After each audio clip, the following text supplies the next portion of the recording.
Everyone, welcome back to your very own channel Tanya Singh. और आज हम लोग कंटिन्यू करने वाले हैं हमारा human settlement chapter which is of your book Indian people and economy, जिसके अंदर हमने पार्ट 2 में हमने जो है कंटिन्यू किया था रूरल सेटलमेंट्स के बारे में और कंप्लीट भी कर लिया था, जहाँ पे हमने different types of rural settlements के बारे में पढ़ा।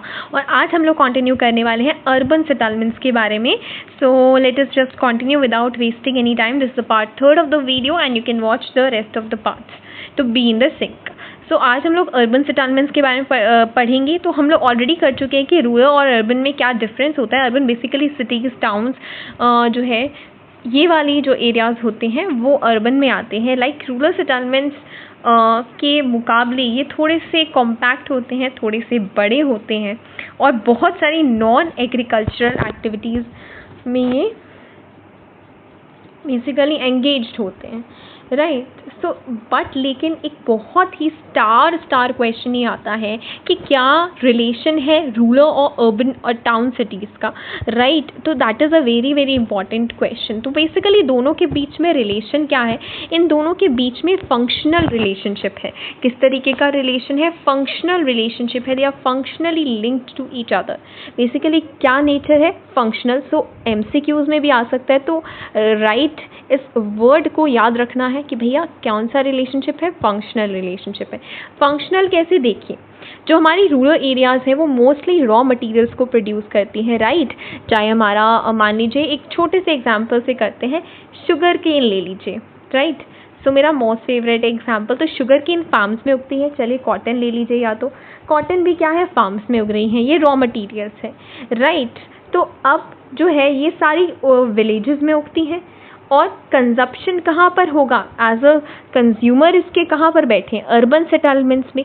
तो ये सारा सामान जो है फंक्शनली कहाँ पर जो है प्रोवाइड हो रहा है? किसकी नीड्स को कैटर कर रहा है? हमारी जो अर्बन पॉपुलेशन है इतनी ज़्यादा जो बढ़ रही है उसको कर रहा है, राइट। तो यही एक फंक्शनल रिलेशनशिप है। कभी डायरेक्टली हम लोग दे देते हैं, जैसे कई फ्रूट्स एंड वेजिटेबल्स को बिना प्रोसेसिंग, बिना इंडस्ट्री के ही दे दिया जाता है, और कई जो हैं वहाँ जाकर अर्बन एरियाज़ में इंडस्ट्रीज़ में उनका जो है पूरा मैन्युफैक्चरिंग होता है। जैसे शुगर केन से शुगर बनाई जाती है, कॉटन से आपके प्यारे प्यारे कपड़े बनाए जाते हैं।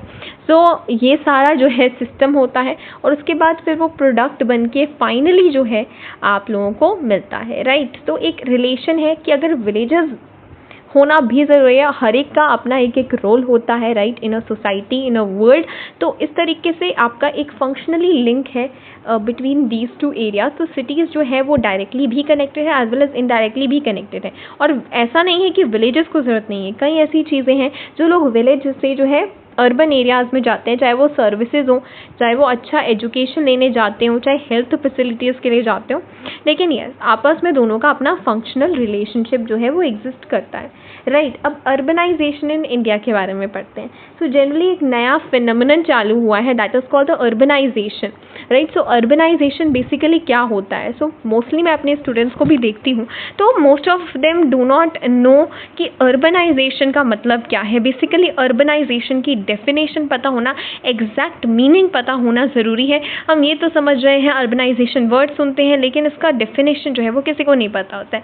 सो अर्बनाइजेशन बेसिकली क्या होता है? Population shift from rural to urban areas, right, जिससे कि रूरल एरियाज़ में रहने वालों की पॉपुलेशन कम हो रही है और सोसाइटीज़ में कुछ चेंजेस आ रहे हैं। इसका मतलब क्या है? देखिए, आज हम देख रहे हैं कि ज़्यादा से ज़्यादा लोग विलेजेस से सिटीज़ की तरफ भाग रहे हैं। क्यों? जॉब्स के लिए, एम्प्लॉयमेंट के लिए, any push and pull factor could be the reason, right. तो उसके लिए लोग भाग रहे हैं अपनी सिटीज़ में। और as you have seen in the previous videos हमने पुश पुल फैक्टर्स किए हैं, तो उन फैक्टर्स की वजह से जो है लोग अर्बन एरियाज़ में जा रहे हैं। इसकी वजह से क्या हो रहा है? रूरल एरियाज़ की डेवलपमेंट वहीं रह रही है, पॉपुलेशन कम हो रही है। अर्बन एरियाज़ में पॉपुलेशन एक्सप्लोड हो रहा है। आप कहीं भी दिल्ली जाइए, मुंबई जाइए, पॉपुलेशन की तो बहुत ही ज़्यादा क्राउडिंग आपको फील होती है कि if you are someone who lives in a village, if you are someone जो उतने क्राउड एरिया में नहीं रह पाते हैं like me, so they feel like very suffocated, right.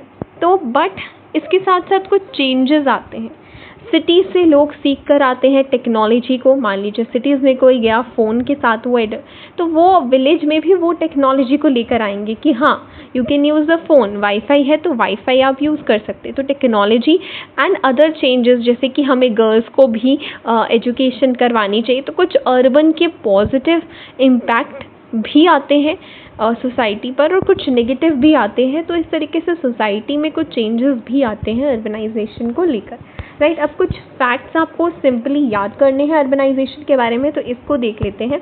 तो देखिए, जो लेवल ऑफ अर्बनाइजेशन है वो मेजर किया जाता है in terms of percentage of urban population to total population, यानी कि जो टोटल पॉपुलेशन आपको दी होगी उससे आप जब डिवाइड करेंगे अर्बन पॉपुलेशन को and into 100, this is what is percentage. तो इसी परसेंटेज को हम लेके चलते हैं जब हमें अर्बनाइजेशन को मेजर करना होता है, राइट। 2011 में अर्बनाइजेशन का लेवल, क्योंकि लास्ट सेंसस हमने 2011 ही किया, उसके बाद हुआ नहीं है, 31.16% है हमारी अर्बनाइजेशन, यानी कि पूरे पॉपुलेशन में से 31.16% लोग जो हैं वो अर्बन एरियाज़ में रहते हैं। ये बात तो 2011 की थी, आज की डेट पे तो बहुत ज़्यादा चेंजेस और आ गए होंगे because it's more than 10 years, right. But वैसे in comparison to all the other developed countries ये लो ही है, राइट। ऑब्वियसली लो है बिकॉज अभी भी आप देख लीजिए ऑलमोस्ट 70% लोग जो है विलेजेस में ही रहते हैं, right. So total urban population जो है 20th सेंचुरी के मुकाबले कितने टाइम्स बढ़ गई है? 11 टाइम्स। तो ये सारे आपके 1 मार्कर्स बन रहे हैं, तो याद दीजिएगा कितनी टाइम बढ़ चुकी है, 11 टाइम्स बढ़ चुकी है। प्लस जो है अर्बन सेंटर्स जो हैं वो टाइम के साथ और ज़्यादा बड़े हो गए हैं और नए नए टाउन्स जो है वो बन चुके हैं। क्यों? Out of the villages, right. And जो ग्रोथ रेट है अर्बनाइजेशन का, ऑल्दो पहले जब स्टार्टिंग हमारी अर्बनाइजेशन की हुई थी तो सब कुछ बहुत ही फास्ट चल रहा था, लेकिन अभी कुछ रीसेंट ईयर्स में अर्बनाइजेशन की रेट में थोड़ा सा स्लो डाउन हुआ है, right. So this is there. Now what is the definition of towns in India? Wait for a moment. So what is the definition of towns in India, जो हमारा second topic है कि हम towns को कैसे define करते हैं कि इस एरिया को हम टाउन मानेंगे और इस एरिया को हम विलेज मानेंगे। तो हमारे कुछ पैरामीटर्स हैं, सेंसस ऑफ इंडिया 2011 ने कुछ पैरामीटर्स लिए टू डिक्लेयर दैट, और उसमें से पहला ये है कि जिनके पास भी, जहाँ पर भी म्यूनिसिपैलिटी काम करिए, कॉरपोरेशन काम करिए, कैंटोनमेंट बोर्ड है या नोटिफाइड टाउन एरिया कमेटी है, तो वो सारी जो है हमारी टाउन्स मानी जाएगी। और जहाँ पर हमें पंचायत वगैरह दिखेंगे तो that is a village, right. तो ये तो पॉलिटिकली हो गया। इसके अलावा जोग्राफिकली भी कुछ क्राइटेरियाज हैं, जैसे टाउन को टाउन कहलाने के लिए मिनिमम 5000 पॉपुलेशन चाहिए, और ऐसा हो सकता है कि 5000 से भी ज़्यादा पॉपुलेशन कहीं हो लेकिन फिर भी वो विलेज हो, क्योंकि हमें ये तीनों क्राइटेरिया को फुलफिल करना ज़रूरी है। तो एक क्राइटेरिया हमारा ये रहेगा कि 5000 से ज़्यादा पॉपुलेशन होनी चाहिए। दूसरा ये रहेगा कि 75% जो मेन वर्किंग पॉपुलेशन है, मेल वर्किंग पॉपुलेशन, मेन जो वर्कर्स हैं वो नॉन एग्रीकल्चरल सेक्टर में होंगे। दैट मीन्स कि वो एग्रीकल्चर के अलावा कोई और काम करते होंगे, या तो वो प्राइमरी में होंगे या फिर वो सेकेंडरी में होंगे या फिर टर्शरी में होंगे, या कुछ सर्विस करते होंगे लेकिन एग्रीकल्चर सेक्टर में नहीं इन्वॉल्व होंगे, राइट। नेक्स्ट वन जो है पॉपुलेशन डेंसिटी जो है वो at least 400 persons per kilometre square रहनी चाहिए। एवरेज इंडिया की 382 है, लेकिन फॉर द अर्बन एरिया जैसे कि मैंने बोला कि बहुत ही क्राउडेड होता है, सो 400 पर्सन्स पर किलोमीटर स्क्वायर होनी चाहिए। ये तीनों ही क्राइटेरिया जब फुलफिल होंगी तो हम उसे टाउन कह देंगे, राइट। नाउ हम लोग बात करते हैं स्मार्ट सिटीज़ मिशन की। सो what is the smart cities mission? Basically एक मिशन है जो कि गवर्नमेंट ने लॉन्च किया है कि जो हमारी सिटीज़ हैं उन्हें और ज़्यादा स्मार्ट बनाएंगे और ज़्यादा सस्टेनेबल बनाएंगे, और टेक्नोलॉजी के से जो है काफ़ी सारी टेक्नोलॉजी को अप्लाई करके जो है काफ़ी सारी चीज़ों को बहुत ही बेटर बनाएंगे, राइट। तो इसका मेन ऑब्जेक्टिव क्या है? to promote the cities that provide the core infrastructure, a clean and sustainable environment and give a decent living to its citizens। तो हम इसको 3 पार्ट में देख सकते हैं कि पहला क्या है कि कोर इंफ्रास्ट्रक्चर क्या होता है? रोड, इलेक्ट्रिसिटी, जो बेसिक वाटर सप्लाई जैसे बड़े बड़े इंफ्रास्ट्रक्चर है, तो वो हम पहले जो है सारी बेसिक फैसिलिटीज़ उस सिटी में हो। सेकेंडली जो है क्लीन और सस्टेनेबल एनवायरनमेंट हो, तो इको फ्रेंडली भी हो, और सभी लाइफ जो है सिटीजन्स की वो डिसेंट रहे, राइट। तो एक फीचर स्मार्ट सिटीज़ का ये होता है कि हम लोग इंफ्रास्ट्रक्चर एंड सर्विसेज में स्मार्ट सॉल्यूशंस को प्रोवाइड करें, यानी कि टेक्नोलॉजी का यूज़ करें। जैसे कि आप देख सकते हैं कि कई जगहों पे स्टेयर्स की जगह हमें एस्केलेटर्स दिख रहे हैं, कई हैंड वॉश भी बहुत ही ऑटोमेटिक आते हैं, राइट। तो इस तरीके की बहुत सारी अलग अलग टेक्नोलॉजीज़ को हम इंफ्रास्ट्रक्चर और सर्विसेज को ईजी बनाने के लिए यूज़ करें। फॉर एग्जाम्पल एरियाज़ को जो है लेस वल्नरेबल बनाएं डिज़ास्टर्स के फॉर्म में, फ्यू रिसोर्सेज, कम रिसोर्सेज को यूज़ करके बहुत ही चीप सर्विसेज को हम प्रोवाइड करवा पाएँ, right. Sustainable and inclusive development इसका मेन फोकस है। इंक्लूसिव डेवलपमेंट का मतलब क्या है? रिच पुअर को साथ में लेना।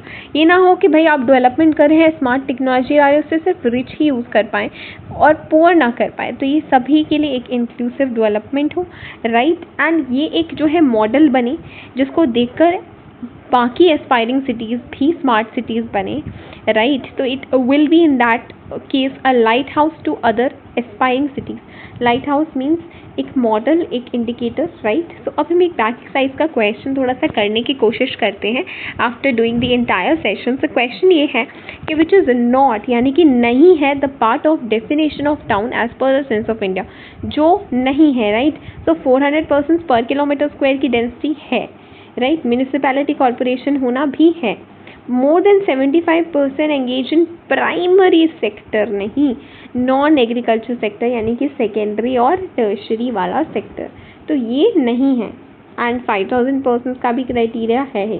So this is the right answer. So I hope that's it for this video and have a nice day, and we'll meet up in the next part of the video in which we are going to do our new topic evolution of town, कि कैसे India में towns evolve हुए, उसकी history क्या रही, right. सो तब तक के लिए God bless you and have a nice day. Take care. Bye bye.